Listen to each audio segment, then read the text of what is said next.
हमें कदाचार करने वालों से 2 कदम आगे रहना है और कोई भी परिवर्तन स्थायी नहीं हो सकता। अगर स्थायी होगा तो उसका तोड़ भी निकल जाएगा, उसका काट निकल जाएगा और फिर से कदाचार बढ़ने लगेगा। प्रथम समूह का मेरिट लिस्ट अलग बनेगा, दूसरे समूह का मेरिट लिस्ट अलग बनेगा और आपकी प्रतियोगिता जो है वो अपने ही समूह के अंदर में है। तो आधे लोगों का चयन प्रथम समूह से होगा, आधे लोगों का चयन दूसरे समूह से होगा। इस स्केलिंग सिस्टम हम सभी विषयों के साथ लागू नहीं कर सकते। अगर ऐसी कोई परीक्षा है जिसमें कि सभी विषय ऑप्शनल विषय जितने हैं सबों में अगर कम से कम 1000 से अधिक अगर कैंडिडेट अगर हैं तब तो हम स्केलिंग कर सकते हैं। लेकिन अगर किसी भी एक विषय में अगर वो एक ऑप्शनल विषय में अगर 1000 से कम अगर कैंडिडेट हैं तो फिर ये परसेंटाइल या स्केलिंग सिस्टम जो है एक्यूरेट नहीं होगा। ये ऑप्शन तो मैं समझता हूँ कि बड़ा अच्छा एक सॉल्यूशन था ऐसे प्रश्नों को जो प्रश्न त्रुटिपूर्ण हो गए या जिनके उत्तर जो है वो त्रुटिपूर्ण हो गए। तो वैसे चीज़ों के लिए, वैसे प्रश्नों के लिए यह ई ऑप्शन की आवश्यकता पड़ी। मैं नहीं चाहूँगा कि एक और वैकेंसी रह जाए और दूसरे और के वेटिंग लिस्ट के कैंडिडेट्स को 1 साल फिर से आना पड़े। तो ये मैं सकारात्मक निर्णय जरूर लूँगा। कब ले पाऊँगा मैं थोड़ा प्रतीक्षा कर लें, लेकिन दूंगा जरूर निर्णय। 18 तारीख को अगर यूपीएससी की परीक्षा कोई देता है तो 20 तारीख को वो आ सकता है और या फिर 22 को आ सकता है और 22 को आकर के वापस वो फिर 24 को अपनी परीक्षा यूपीएससी का फिर जाकर दे सकता है। तो पहले मैं बैकलॉग को पूरा कर लूँ और उसके बाद मैं एक कैलेंडर बनाऊंगा और हम लोग कोशिश करेंगे कि हम उस कैलेंडर के हिसाब से चलें। नमस्कार, आप देख रहे हैं NBC 24। मैं हूं आदेश। पूरी मई महीने से आपको बता दें कि बिहार का जो सर्वोच्च भर्ती इकाई है बीपीएससी काफ़ी विवादों में रहा। पेपर लीक कर गया और तरह तरह के आरोप जो है लगे। हमने भी कई प्रश्न उठाए। इन सब के बावजूद बीपीएससी के नए चेयरमैन आते हैं अतुल प्रसाद जी और वो काफ़ी कुछ सकारात्मक कदम उठाते हैं जिसका छात्रों ने काफ़ी स्वागत किया है। लेकिन कुछ कदम ऐसे हैं जिनको लेकर उनका विरोध भी है। हमारे साथ हैं बीपीएससी के चेयरमैन अतुल प्रसाद जी। इनसे ही हम पूछेंगे, सर आपने प्रयास तो बहुत अच्छे किए कुछ जो कि छात्र काफ़ी स्वागत कर रहे हैं, लेकिन 2 दिन एग्जाम लेने का वो उन्हें स्वीकार्य नहीं है। उनका कहना है कि भ्रष्टाचार का एक नया खेल शुरू हो जाएगा।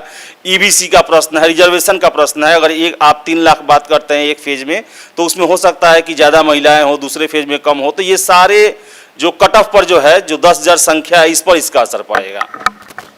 देखिए, कोई भी परिवर्तन जब होता है तो उस पर लोगों को थोड़ा सा आशंका होना स्वाभाविक है। मैं इससे इनकार नहीं करता हूँ कि लोग आशंकित हो सकते हैं इसमें, लेकिन उनको ये भी समझाना है और समझना उनको है कि इसके क्या फ़ायदे होंगे और क्यों इसको करने की ज़रूरत पड़ी। अब देखेंगे कि जो पिछली जो परीक्षा हुई थी मई महीने में वो एक शिफ्ट में हुई थी और अभी तक एक शिफ्ट में ही होते चले आ रही थी। लेकिन ये देखा गया कि एक शिफ्ट में कराने में हमें इतनी बड़ी संख्या में जब कराना पड़ेगा तो हमें ऐसे सेंटर्स को भी लेना पड़ता है जो शायद सामान्य तौर पर हम ना लेना चाहें या हमारे मानक के खड़ा नहीं उतरते हैं।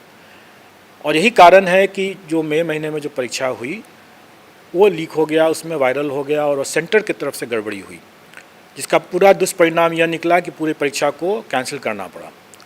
अब उसकी पुनरावृत्ति न हो इसके लिए हमें अच्छे सेंटर्स को ही सीमित रखना है, उसी पर रखना है। तो वैसी परिस्थिति में हमें ये बाध्यता है कि इतनी बड़ी संख्या को अगर हमको लागू करना है, उनको परीक्षा दिलाने की व्यवस्था करना है तो हमें एक से अधिक शिफ्ट करने की ज़रूरत है।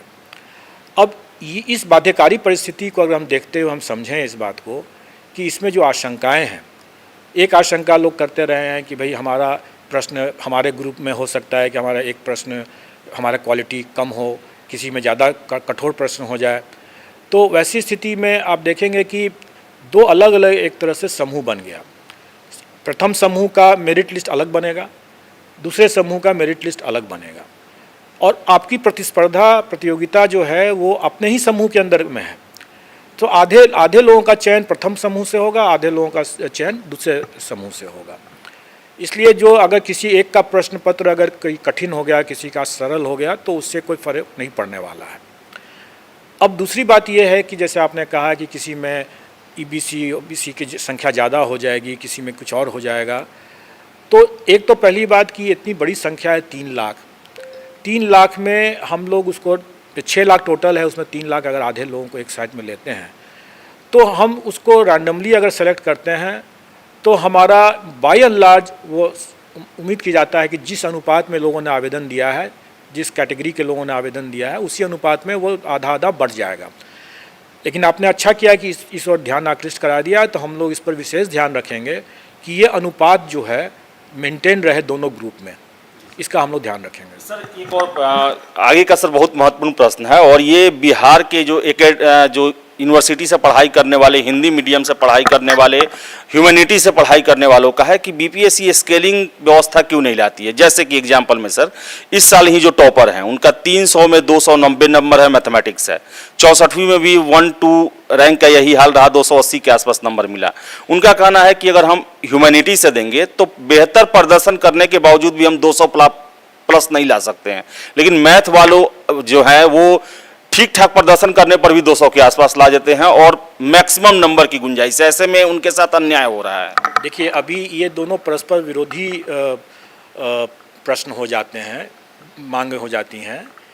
अगर आप 2 शिफ्ट में करने में आप ये कह रहे हैं कि दोनों शिफ्ट के मेरिट लिस्ट को जोड़ने में, मैं आ रहा हूँ उसी पर, कि 2 अलग अलग मेरिट लिस्ट बन रहा है और उसको अगर हम आपस में कंबाइन करते हैं तो यहाँ पर तो हम दोनों का अलग अलग बना करके आधे आधे ले लेते हैं, इसलिए यहाँ पर तो कोई कंबाइन करने में कोई ख़ास दिक्कत है नहीं, कंबाइन करने की ज़रूरत भी नहीं पड़ती है।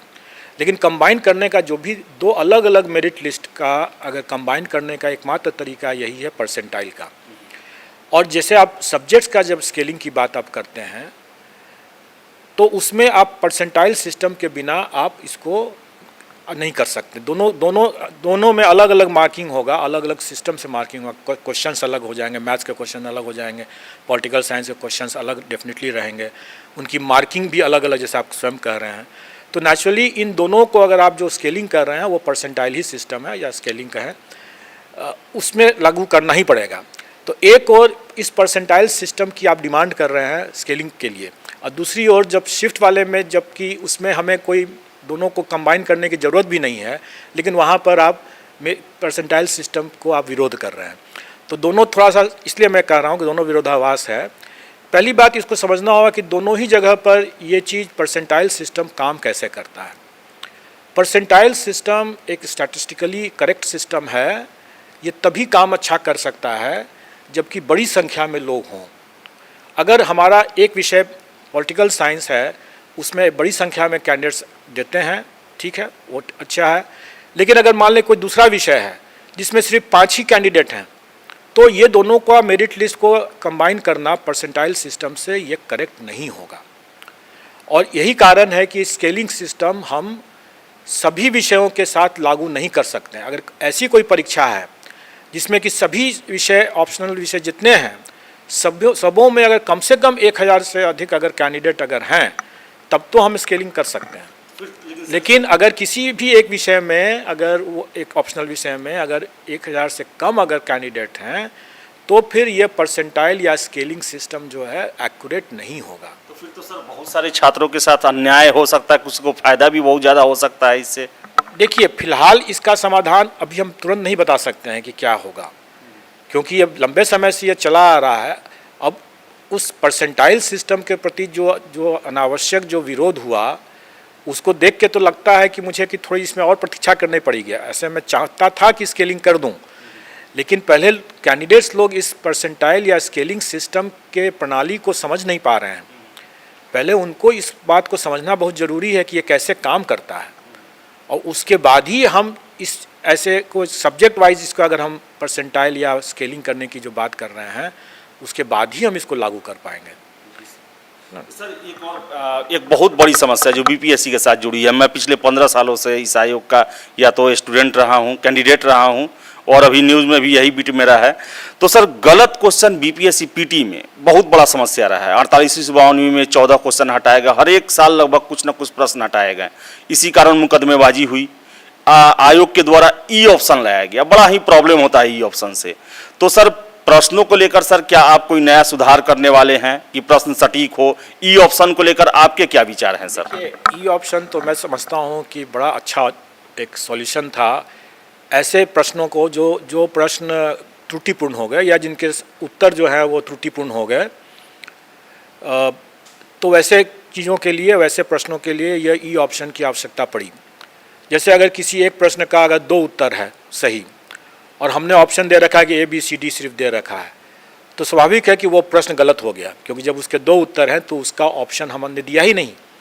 इसीलिए ई ऑप्शन की ज़रूरत पड़ी। और आपने देखा ही, आपने ठीक ही कहा कि पहले इसमें बहुत कोर्ट केसेस भी हुए हैं, बहुत परेशानी हुई है, और जब से यह ई ऑप्शन लागू किया गया है तब से ये परेशानी, ये कोर्ट केस नहीं हुआ। क्योंकि हम लोग क्वेश्चन देखते तो नहीं हैं, क्वेश्चन सील्ड आता है और सील्ड ही जाता है और सील्ड ही प्रिंट होकर आता है। फिर तो हम लोग तब तक नहीं देखते हैं प्रश्न जब तक कि वो कैंडिडेट्स नहीं देखते हैं उसको। जब कैंडिडेट्स देखते हैं उसी समय हम लोग को ही मालूम चलता है कि क्वेश्चन क्या है। तो इसलिए ये ई ऑप्शन तो है, ये रहेगा।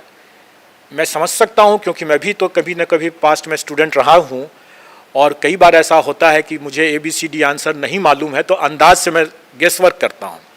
ई ऑप्शन हो जाने के कारण से वो गेस वर्क करने में लोगों को कठिनाई होती है।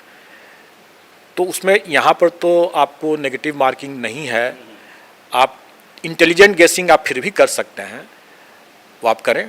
अगर नेगेटिव मार्किंग हो जाता और उसके बाद आप ई ऑप्शन भी रहता तो मैं समझ सकता हूँ कि ज़्यादा कठोर हो जाता वो कैंडिडेट्स के लिए। नेगेटिव के लिए सर कुछ आप लोग का ये है कि नहीं कि आगे नेगेटिव हो सके पीटी में? देखिए, जैसा मैंने बताया पहले भी कि हमें कदाचार करने वालों से 2 कदम आगे रहना है, और कोई भी परिवर्तन स्थायी नहीं हो सकता। अगर स्थायी होगा तो उसका तोड़ भी निकल जाएगा, उसका काट निकल जाएगा और फिर से कदाचार बढ़ने लगेगा। इसलिए जो चीज़ आज है, वो कल को नहीं रहेगा, कुछ रहेगा या नहीं रहेगा कोई नहीं कह सकते हैं। आज अगर नेगेटिव मार्किंग नहीं है, इस भविष्य में नहीं होगा, ये मैं नहीं कह सकता हूँ। सर एक और सर, आप सकारात्मक के कदम को लेकर आपने बात की, पेपर में आया कि वेटिंग लिस्ट को लेकर यूपीएससी वेटिंग लिस्ट जारी करती है लेकिन बीपीएससी नहीं करती है। पिछले साल राष्ट्रीय पिछड़ा वर्ग आयोग के द्वारा भी ये निर्देश दिया गया था कि आयोग को करना चाहिए। तो सर इस पर क्या आपकी प्लानिंग है और कब से? 64वीं पिछले साल ही खत्म हुआ है और मुझे जो सूचना मिली है कि लगभग 200 के आसपास सीटें खाली रह गई। तो ऐसे में क्या प्लानिंग है आपका सर? देखिए, आपने सही, बहुत अच्छा प्रश्न पूछा है ये, और इसके लिए मैं आपको धन्यवाद देना चाहूँगा। आपको पता होगा कि मैंने यहाँ पर एक्चुअल रूप से कार्य 10 तारीख से संभाला है, और अभी कितना दिन हुआ है।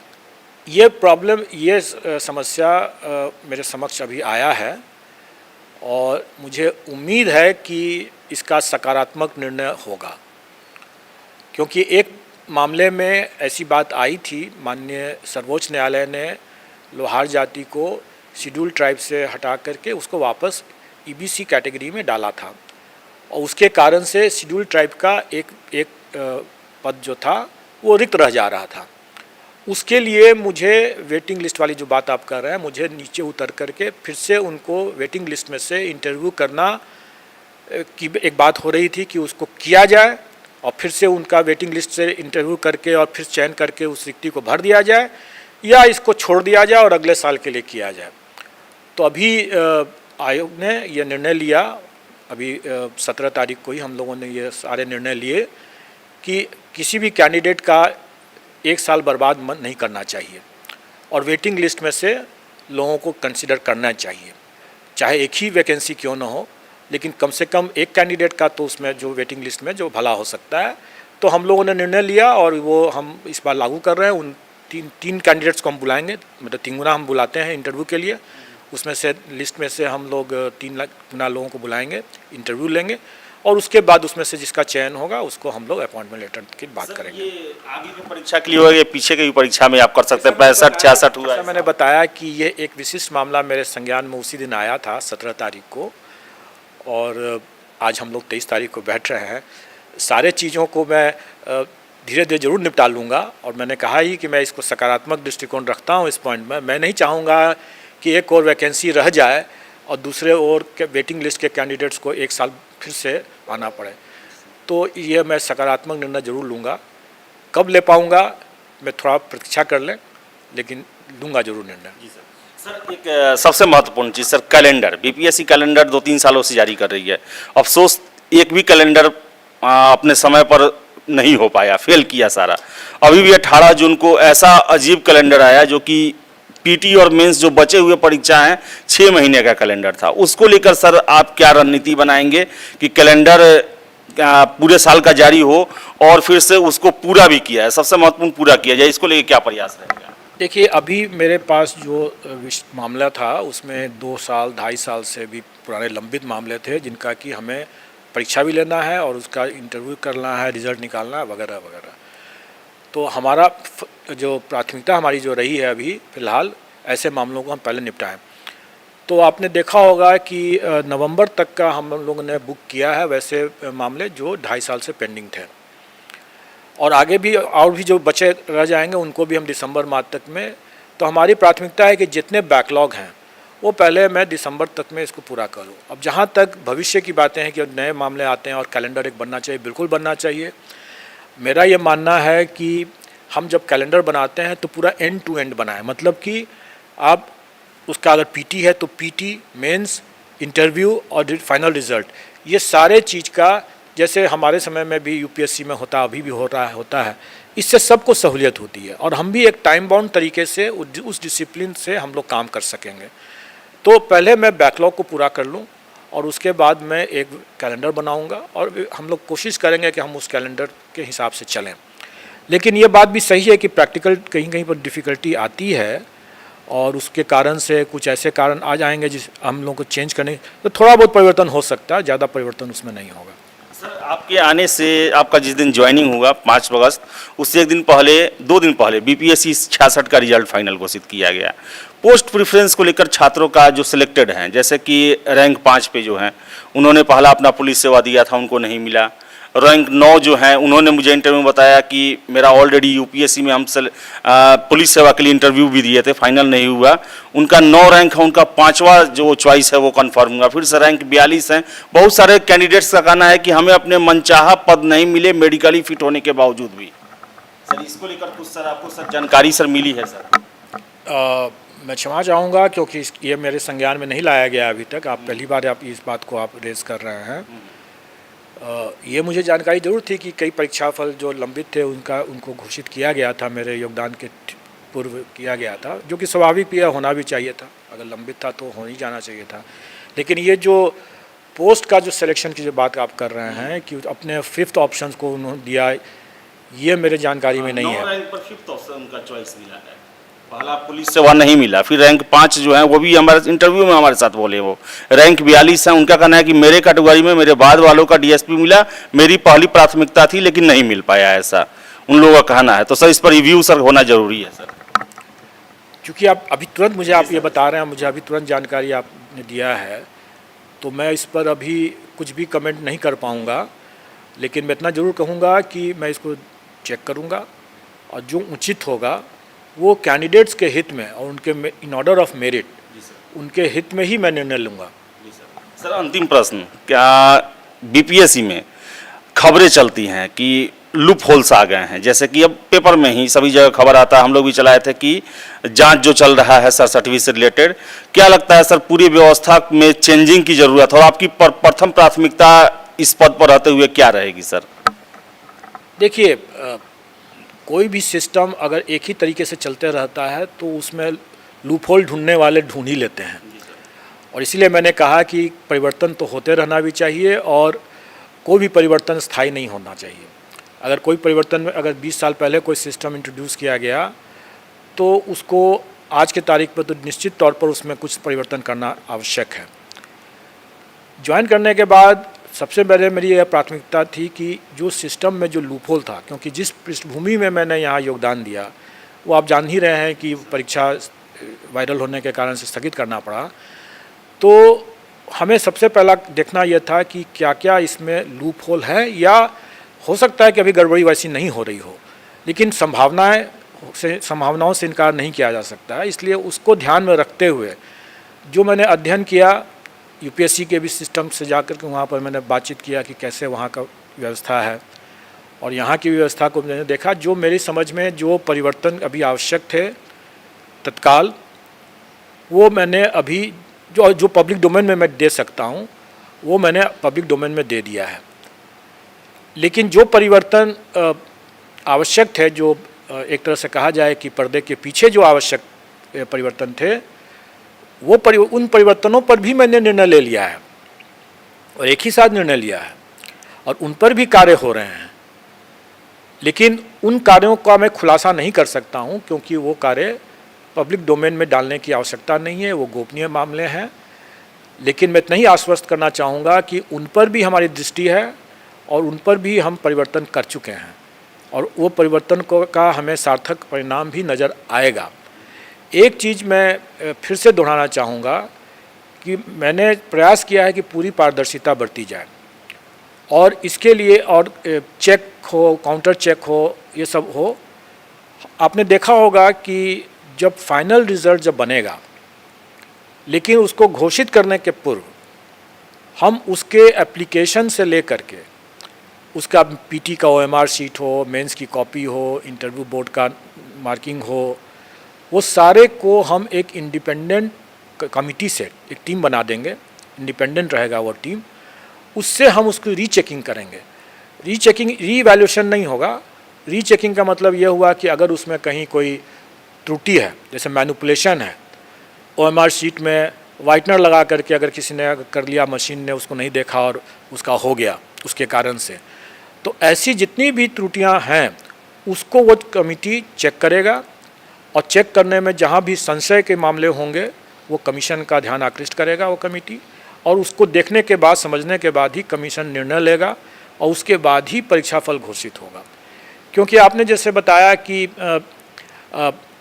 कई बार पिछले समय में भी और अभी इसको लेकर के जो इन्वेस्टिगेशन वगैरह चल रहा है उसमें भी कई तथ्य उजागर हुए हैं, कई लोग अरेस्ट हुए हैं। तो मोडस ऑपरेंडी जो रहा है उसकी कुछ तो हम लोग को भी जानकारी होती ही रहती है, जैसे अभी इसमें आया इन्वेस्टिगेशन से भी कुछ जानकारी मिला। तो इसलिए जो पर्दे के सामने वाला जितना परिवर्तन था वो मैंने पब्लिक डोमेन में डाल दिया और पब्लिक डोमेन में जो पर्दे के पीछे वाला था वो पब्लिक डोमेन में नहीं डाला है। लेकिन मैं जानता हूँ कि क्या क्या और कहाँ इसमें कमियाँ हैं। उन कमियों का खुलासा करने की मुझे ज़रूरत नहीं है, लेकिन उन कमियों को दूर करने की ज़रूरत है और वो मैंने किया है। और मुझे उम्मीद है कि इस बार जो भी आएगा परीक्षाफल के बाद जो घोषित होगा तो वो प्योर होगा, वो सही होगा। जी सर। अंतिम प्रश्न, ऐसी सर क्या मजबूरी हो गई कि यूपीएससी मेंस के बीच में पीटी का एग्जाम का जो है सूचनाएं निकल के आ रही हैं? अभी तो आपने तो वेबसाइट पर नहीं डाला है, लगभग पेपर में आया कल की 1000 के आसपास ऐसे छात्र हैं जिनका यूपीएससी मेंस देना है, पीटी भी देना है। ऐसे में 18 को लास्ट है, फिर 24 को है यूपीएससी मेंस।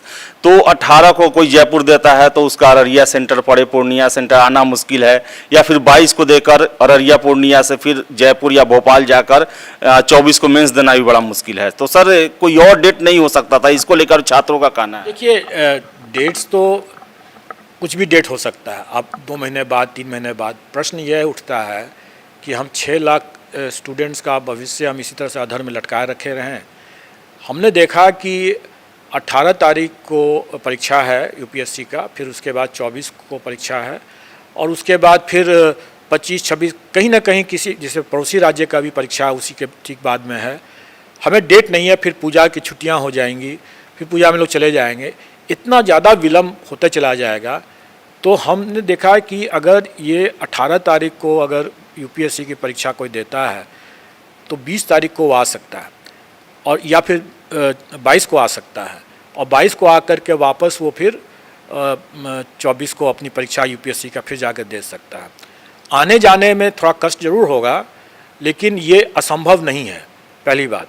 दूसरी बात कि जो परीक्षा, अगर कुछ लोग ये भी कहते हैं कि यहाँ का परीक्षा फैक्चुअल होता है, वहाँ पर परीक्षा कंसेप्चुअल होगा, तो दोनों परीक्षा, सवाल ये उठता है कि अगर कैंडिडेट्स ने अपनी पढ़ाई पूरी बढ़िया से किया है तो उसके लिए कोई भी परीक्षा मुश्किल नहीं है, चाहे पैटर्न डिफरेंट क्यों ना हो।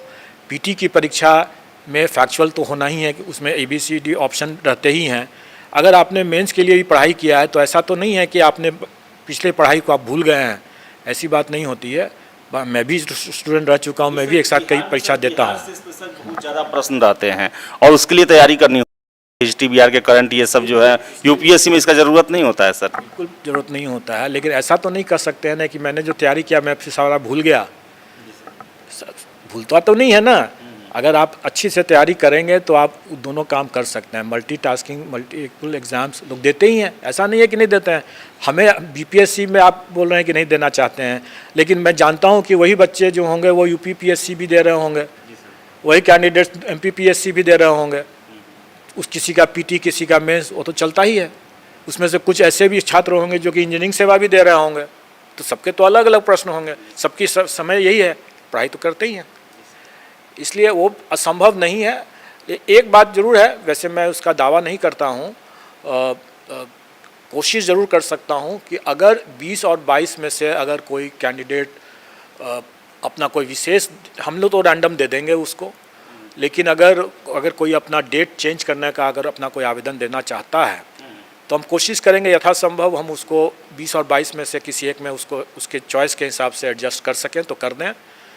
और अगर संभव हुआ, वैसे बड़ी संख्या में लोग हो सकता है कि डिमांड करें कि हम बाहर से आ रहे हैं तो हम पटना में रहना चाहते हैं, हम अररिया नहीं जाना चाहते हैं। मैं देखूंगा कि कितना निकट तक हम उसको दे सकें। वैसे भी चूँकि 2 शिफ्ट में कर रहे हैं तो हम लोग का प्रयास रहेगा कि अच्छे सेंटर्स में, ऐसे सेंटर्स में रखें हम लोग परीक्षा जहाँ पे पहुँचना आसान हो। तो बहुत बहुत धन्यवाद सर। बीपीएससी के चेयरमैन अतुल प्रसाद सर थे और इन्होंने काफ़ी सकारात्मक रुख अपनाया है और पूरे व्यवस्था को पारदर्शी बनाने के लिए अपने प्रयास देने की कोशिश की है। और जो भी प्रश्न थे, जो भी छात्रों को जो प्रश्न लगते थे कि बीपीएससी पूछना चाहिए, हमने पूछा और सबका सर ने जवाब जो है काफ़ी बेबाकी से दिया है। और इसके साथ साथ इन्होंने अपने तर्क रखे हैं कि आखिर क्यों 2 दिन परीक्षा ऑर्गेनाइज की जा रही है और क्यों मेंस के दौरान डेट रखना पड़ा। तो जो भी कमेंट होगा आप दें, और फिलहाल इस वीडियो में इतना ही। बहुत बहुत धन्यवाद।